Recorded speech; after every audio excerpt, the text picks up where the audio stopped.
Praise the Lord. எப்படி இருக்கிறீங்க? நல்லா இருக்கிறீங்களா? கர்த்தருக்குள் மகிழ்ச்சியாக இருப்பீர்கள் என்று சொல்லி இயேசு கிறிஸ்துவின் விலையேறப்பெற்ற நாமத்தினாலே நான் உங்கள் யாவரையும் நான் வாழ்த்தி ஆசீர்வதிக்கிறேன். ஆண்டவராகிய தேவன் உங்களோடு கூட இருந்து உங்களை கர்த்தர் ஆசீர்வதிப்பாராக. வானமும் பூமியும் ஒழிந்து போனாலும் இந்த வேதாகமத்தில் இருக்கிற ஒரு வார்த்தையும் ஒழியாது என்று சொன்ன ஆண்டவராகிய இயேசு கிறிஸ்துவின் விலையேறப்பெற்ற அந்த தேவனுடைய வார்த்தையை இந்த நாளிலும் நாம் தியானிக்க கர்த்தர் நமக்கு அனுகிரகம் செய்வாராக. வேதத்திலே 1 சாமுவேலின் புஸ்தகம் 13வது அதிகாரத்திலே 14வது வசனம் இப்படியே சொல்லுகிறது, இப்பொழுதோ உம்முடைய ராஜ்யபாரம் நிலை நிற்காது. கர்த்தர் தம்முடைய இருதயத்திற்கு ஏற்ற ஒரு மனுஷனை தமக்கு தேடி அவனை கர்த்தர் தம்முடைய ஜனங்கள் மேல் தலைவனாய் இருக்க கட்டளையிட்டார்.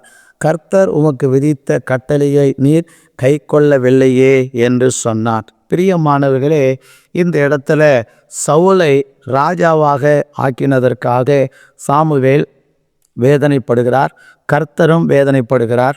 அதனாலே சவுலை வேதம் சொல்லுகிறது, அவனை தள்ளி ஆண்டவருடைய இருதயத்திற்கு ஏற்ற ஒரு தலைவனை நான் தேர்வு செய்வேன் என்று சொல்லி வேதம் சொல்லுகிறது.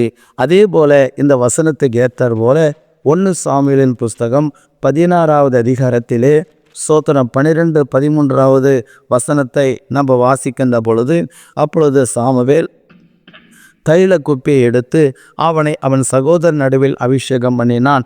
அந்நான் முதற்கொண்டு கர்த்தருடைய ஆவியானவர் தாவீதின் மேல் வந்து இறங்கினார். சாமுவேல் எழுந்து ராமாவுக்கு போய்விட்டார் என்று சொல்லப்பட்டிருக்கிறது. சவுலை ஆண்டவர் சோத்திர ராஜ்யபாரத்தை விட்டு தள்ளி ஆண்டவருடைய இருதயத்திற்கு ஏற்ற தாவீதை தேர்வு செய்தார் என்று சொல்லி இந்த வசனம் சொல்லுகிறது. பிரியமானவர்களே, நம்மளை படைத்த ஆண்டவராகிய இயேசு கிறிஸ்து மேலான தோற்றத்தை பார்த்து மேலான பேச்சை பார்த்து ஆசீர்வதிக்கிறவர் அல்ல, மயங்குகிறவரும் அல்ல.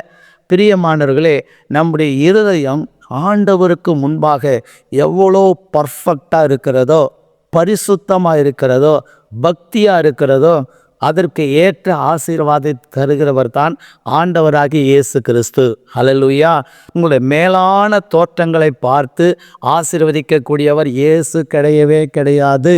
பிரியமானவர்களே, உங்கள் இருதயத்தை பார்க்கிறவனாக இருக்கிறார் ஆண்டவராக இயேசு கிறிஸ்து. வேதம் சொல்லுது, மனுஷன் முகத்தை பார்ப்பான், கர்த்தரோ இருதயத்தை பார்க்கிறவர். அப்படி இருதயத்தை பார்த்த அந்த ஆண்டவராகிய தேவன் தாவீதை இஸ்ரவேலின் தேசத்துக்கு ராஜாவாக அபிஷேகம் பண்ணுகிறதை நம்முடைய வாழ்க்கையில் பார்க்கிறோம். பிரியமானவர்களே, தேவனுடைய இருதயத்திற்கு ஏற்றவனாக இந்த தாவீது இருந்தார் என்று சொல்லப்பட்டிருக்கிறது. அப்படி தாவீது தேவனுடைய இருதயத்திற்கு ஏற்றவனாக காணப்பட்டதற்கு ஒரு 3 காரணம் உண்டு. முதல் காரணம் என்ன சொல்லி என்று பார்த்தோம் சொன்னால், 1 சாமுவேலின் புஸ்தகம் 17வது அதிகாரத்தில் 4-5 வசனத்தில் வாசிக்கும் போது, எல்லா சூழ்நிலைகளையும் தேவனை நம்புகிற நம்பிக்கை உடையவராக அந்த தாவீது காணப்பட்டார். பிரியமானவர்களே, நம்முடைய வாழ்க்கையில் எல்லா சூழ்நிலைகளிலும் தேவனை நம்புகிறோமா என்று சொல்லி நீங்கள் ஆராய்ந்து பாருங்கள். உங்களுக்கு சாதகமான சூழ்நிலையில் தேவனை நம்புவது என்பது அது எல்லாருக்கும் இயல்பு. ஆனால் நமக்கு சாதகமே இல்லாத சூழ்நிலையில், நமக்கு எதிராக நடக்கிற சூழ்நிலையில் இருக்கும்போது, சாத்தியமே இல்லாத சூழ்நிலை இருக்கும்போது நாம் தேவனை நம்புகிறோமா? நமக்கு இக்கட்டான நேரத்தில், சோத்திரம் போராட்டமான நேரத்தில், பாடுகள் நிறைந்த நேரத்தில் நாம் பரிகாரியை நம்புகிறோமா அல்லது கர்த்தரை நம்புகிறோமா? அதை வைத்து தான் ஆண்டவர் நம்மளை ஆசீர்வதிப்பார். இந்த தாவீது எல்லா சூழ்நிலையிலும் தேவனை நம்புகிறவராக அவர் காணப்பட்டது நிமித்தம் ஆண்டவராகிய தேவன் தாவீதை இருதயத்திற்கு ஏற்றவனாக கண்டு அவரை ஆசீர்வதித்தார் என்று சொல்லப்பட்டிருக்கிறது. 2வது சங்கீத புஸ்தகம் 51:10 படி, தவறு செய்தபோது அவன் சோத்திரம் தான் செய்த தவறு என்று சொல்லி வந்து நாத்தான் தீர்க்கதரிசியை உணர்த்தின போது அது அப்படியே கீழ்ப்படிந்து, நான் மெய்யாகவே தவறு செய்தேன் என்று அவன் ஒத்துக்கொண்டான். உங்கள் வாழ்க்கையில் நீங்கள் ஆசீர்வாதம் இல்லாமல் போவதற்கு, தேவனுடைய நன்மையை சுதந்திரித்து கொள்ள போகாமல் இருப்பதற்கு என்ன காரணம்னா, நீங்கள் செய்கிற சில தவறான காரியங்களை தவறு என்று ஒத்துக்கொள்வதில்லை. அநேக நேரத்தில் நாம் செய்வது தவறாக நமக்கு தெரிந்தாலும் தவறு என்று ஒத்துக்கொள்ள மாட்டோம். நம்ம இருதயம் ஒத்துக்கொள்ளாது. நான் செய்வது சரிதான், நான் பண்ணினது தவறு சரிதான், நான் போகிற பாதை சரிதான் என்று சொல்லி நம்மை நியாயப்படுத்தி கொள்ள பார்க்கிறோம். பிரியமானவர்களே, உங்கள் நீதியை இந்த வேதத்தோடு ஒப்பிட்டு பாருங்கள். நம்முடைய நீதி அழுக்கான கந்தை என்று வேதம் சொல்லுகிறது. நம்முடைய நீதி தேவனுடைய நீதியை நடப்பிக்க மாட்டாது என்று வேதம் சொல்லுகிறது. ஆக பிரியமானவர்களே, உங்கள் வாழ்க்கையில் தவறு என்று சொல்லி உங்கள் இருதயத்துக்கு தெரியும் போது, தவறு என்று சொல்லி மற்றவர்களை உணர்த்தும் போது உடனே ஒத்துக்கொண்டு மனம் திரும்புவீர் என்று சொன்னால் கடவுளுடைய இருதயத்திற்கு ஏற்றவர்களாக மாறுவீர்கள். கர்த்தர் உங்களை என்ன பண்ணுவார்? ஆசீர்வதிப்பார்.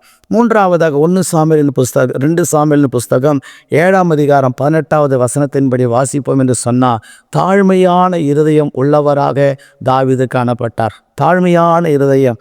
பதவி உயர்வு வந்த போதிலும் கூட, அதிகார உயர்வு வந்த போதிலும் கூட அவருடைய வாழ்க்கையில் தாழ்மை இருந்தது. இன்றைக்கி நம்முடைய வாழ்க்கையில் எவ்வளவுதான் கடவுள் ஆசீர்வதித்தாலும் நம்ம தாழ்மைப்படுகிறோமா இல்லது பெருமை கொள்கிறோமா?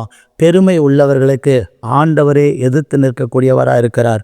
ஆதலால் உங்கள் வாழ்க்கையில் நீங்கள் தாழ்மையை தரித்து கொண்டு நீங்கள் நடக்கும்போது கர்த்தர் உங்களை எவ்வளோதான் உயர்த்தினாலும் இது கர்த்தரால் வந்தது, இது தெய்வத்தால் வந்தது, என் திறமை அல்ல, என் படிப்பல்ல, என் அழகல்ல, என் ஜாதியினால் அல்ல, என்னுடைய திறமையினால் அல்ல, எல்லாம் தேவனால் சொல்லி தேவனையே நீங்கள் உயர்த்துங்க. உங்களை எப்பொழுதும் தாய் தகத்துக்குங்க. கர்த்தருடைய பார்வைக்கு நீங்கள் விலையேற பெற்றவர்களாக, ஆண்டுடைய இருதயத்திற்கு ஏற்றவர்களாக கர்த்தர் உங்களை ஆசீர்வதித்து மேன்மைப்படுத்துவாராக. செவிக்கலாம். பரிசுத்தமுள்ள நல்ல பிதாவே, தாவீதை ஆண்டவருடைய இருதயத்திற்கு ஏற்றவராக கண்டிரப்பா.